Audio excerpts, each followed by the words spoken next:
If you were to walk into a Mongolian yurt on a summer's day, you might be handed a bowl of something that looks like ordinary milk but smells faintly of sour apples and freshly baked bread.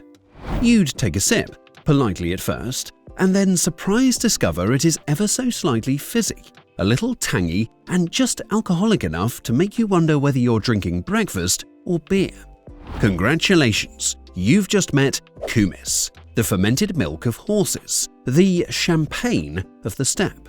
And if that sentence doesn't make you curious about human ingenuity, I'm not sure what will. Who on earth first looked at a horse and thought, I'll drink what comes out of that? And then, unsatisfied, decided, better yet, I'll let it rot for a bit and then drink it. Welcome, cheese and dairy enthusiasts. Whether you're all about Gouda, goat cheese, or a classic cheddar, we're here to share the love of all things dairy with you. So, sit back, relax, and get ready for a fun, cheesy experience. Kumis is one of the oldest continuously made beverages in human history. For thousands of years, from the Scythians of Herodotus' day to the modern herders of Kyrgyzstan, people have been making, sharing, and swearing by this peculiar liquid. And it isn't just a drink. It's a medicine, a celebration, a staple food, a spiritual offering, and at times a social glue. Nomads have tied their identity to it. Whole cities have been named after the paddles used to churn it, and emperors once built fountains that gushed with the stuff.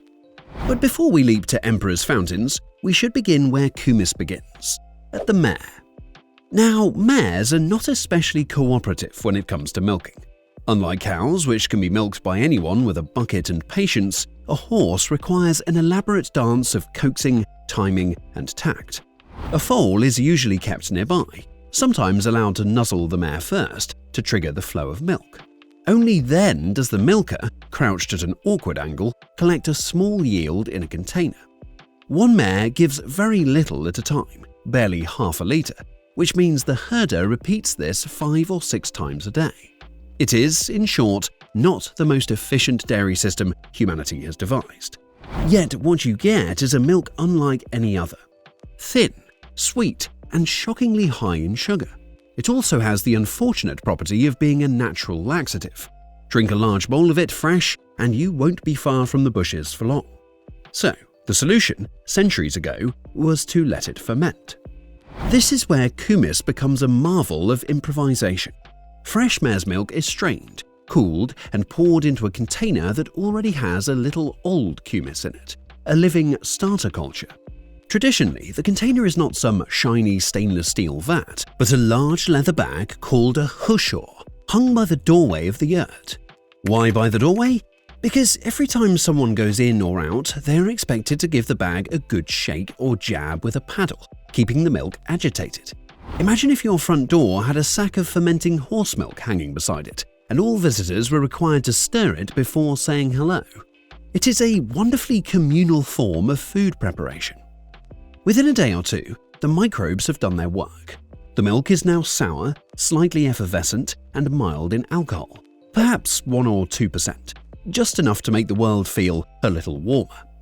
Who are these mysterious microbes, and why does mare's milk ferment into something fizzy and alcoholic when cow's milk tends to just sulk into yogurt? The answer, as it turns out, is hidden in the very composition of mare's milk. Compared to the familiar cow's milk in your fridge, mare's milk is lower in fat and protein, but astonishingly higher in sugar, especially lactose. For microbes, this is like being handed a banquet. Lactic acid bacteria move in first, happily chomping on lactose and producing lactic acid, which lowers the pH and makes the milk tangy. Then the yeasts join the party, turning some of that sugar into carbon dioxide and ethanol. The result is a drink that is at once sour, sweet, fizzy, and a little intoxicating. It's not beer, not yogurt, not soda, but some uncanny cousin of all three. The fermentation is both simple and sophisticated. Simple because all you really need is a mare, a bag, and some patience. Sophisticated because the actual microbial community is a bustling metropolis of tiny organisms. Dozens of species of bacteria and yeasts all playing their part.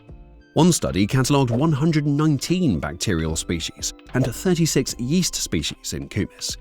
It is, in other words, a microbial United Nations. If yogurt is a quiet rural village of microbes, Kumis is Times Square on New Year's Eve. But the most delightful part is how nomads have handled this unruly process without thermometers, incubators, or even much concern for sterility. They simply keep adding fresh milk to the bag, stirring it often, and trusting the invisible chemistry to unfold. To keep the texture smooth and prevent curds from forming, they churn constantly, sometimes by hand with a long paddle, sometimes by letting the bag jostle on horseback. Yes, you heard that right. You could make kumis while going for a ride, the galloping horse doing the stirring for you. Imagine a picnic drink that makes itself while you travel. The bag itself is more than a container. Traditionally, it was a smoked horsehide or cowhide skin, capable of holding 40 or 50 litres. The leather not only insulated the contents, but also impaired a faint, smoky, woody character. And because these bags were made and maintained with care, they became treasured family items. In some cultures, the bag, paddle, and strainer used in kumis making were treated as sacred objects. To neglect them was not just sloppy housekeeping, but an offense against tradition. What about the end product? Fresh kumis comes in stages. After a few hours of fermentation, it is still sweet and gently tart. After a day, it is fizzy and about as alcoholic as a light beer. Leave it longer and it becomes sharper, more sour and more potent. Some herders even distill it further, producing a spirit known as araka or aki, essentially horse milk vodka. In its ordinary form though, kumis is usually drunk while young and lively, with a foamy head that invites you to gulp it down like soda pop. So, we've answered the question of why horse milk ferments so uniquely. If kumis is so ancient, how far back does it go? And how did it become so central to nomadic life across Asia? The trail of kumis stretches astonishingly far back, right into the mists of prehistory. Archaeologists in Kazakhstan studying the Botai culture, a people living some 5,000 years ago, discovered traces of mare's milk fat on pottery shards. This suggests that not only had horses already been domesticated by then, but their milk was being collected and very likely fermented. Imagine the scene.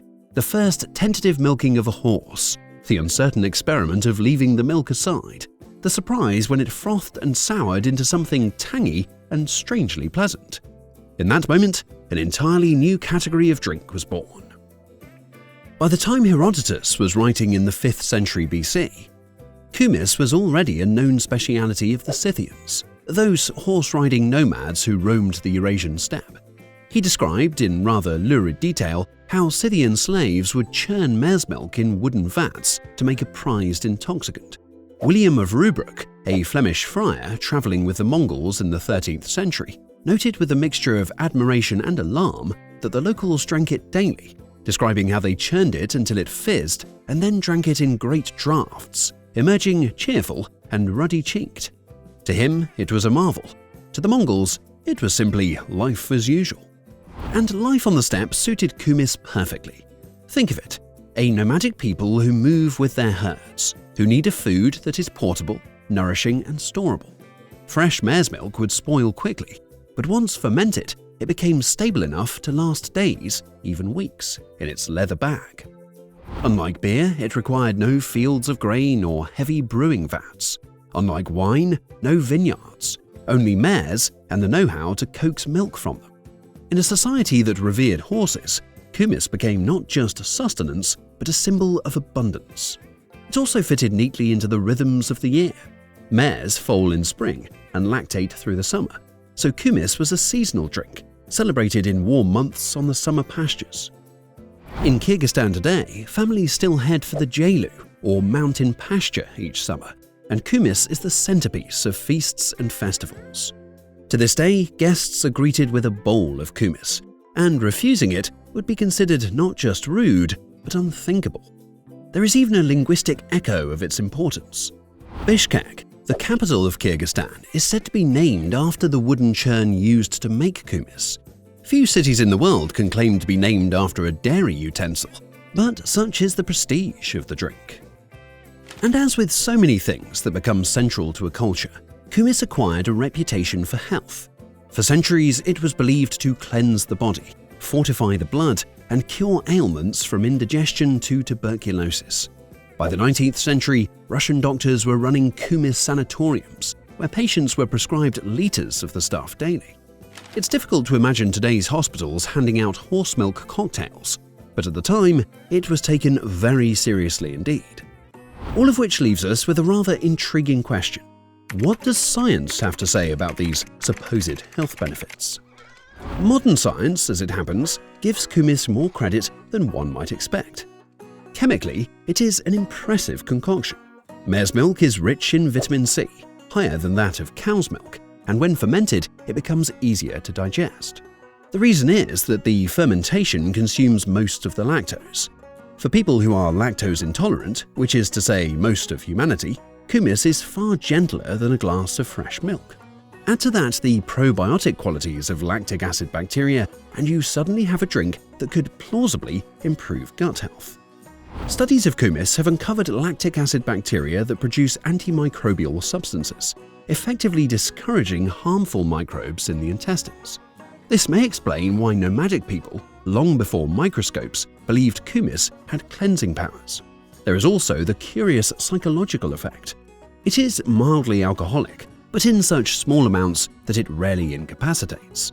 A few bowls give you a gentle lift rather than a staggering wobble.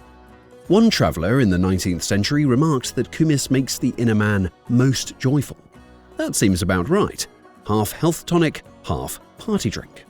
Of course, there are limits. No one today would suggest that Kumis is a miracle cure for tuberculosis. Yet in the 19th century, Kumis cures became a fashionable medical treatment. In Russia's Samara province, entire clinics sprang up where patients reclined on verandas and drank 3, 4, even 5 liters of Kumis a day, convinced it would restore their health. Tsarist aristocrats swore by it. Tolstoy himself, in a moment of despair, retreated to the steppe to drink Kumis and regain his spirits.